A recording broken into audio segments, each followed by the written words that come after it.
தமிழகத்தில் நிலம் அல்லது வீடு வாங்க திட்டமிட்டுள்ளவர்கள் மற்றும் தங்கள் சொத்துக்களை விற்க காத்திருப்பவர்கள் இந்த மார்ச் மாத இறுதியில் ஒரு மிகப்பெரிய இக்கட்டான சூழலை சந்திக்கப் போகிறார்களாம்.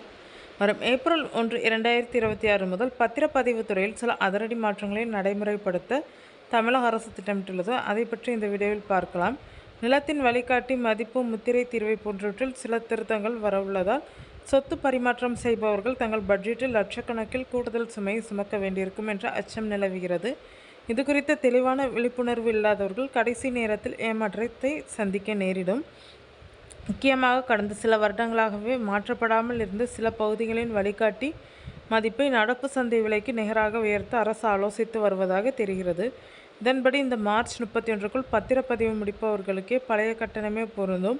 ஆனால் ஏப்ரல் 1ஆம் தேதிக்கு பிறகு பதிவு செய்பவர்கள் உயர்த்தப்பட்ட புதிய வழிகாட்டி மதிப்பின் அடிப்படையில் முத்திரை தீர்வை செலுத்த வேண்டியிருக்கும். இது ஒரு சாதாரண நடுத்தர குடும்பத்தின் சேமிப்பில் பெரிய ஓட்டை ஏற்படுத்தக்கூடும். அதனால் டோக்கன் முன்பதிவு செய்திருப்பவர்கள் இந்த 9 நாட்களுக்குள் பத்திரப்பதிவை முடிப்பது லாபகரமானது. இன்னொரு முக்கிய மாற்றம் என்னவென்றால், பட்டா மாறுதல் தொடர்பான ஆன்லைன் நடைமுறைகள் இந்த ஏப்ரல் முதல் மேலும் எளிமையாக்கப்பட உள்ளனர்.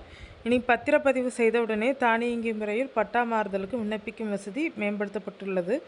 ஆனால் இதில் சிக்கல் என்னவென்றால், பழைய வில்லங்க சான்றிதழில் உள்ள குளறுபடிகளை சரி செய்யாமல் இருப்பவர்களுக்கு இந்த தானியங்கி முறை கை கொடுக்காது. உங்கள் நிலத்தின் விவரங்கள் கணினியில் சரியாக பதிவேற்றப்பட்டுள்ளதா என்பதை இந்த ஒரு வாரத்திற்குள் சரிபார்த்து கொள்வது பிற்கால சட்ட சிக்கல்களை தவிர்க்க உதவும் என்று நிபுணர்கள் அறிவுறுத்துகின்றனர்.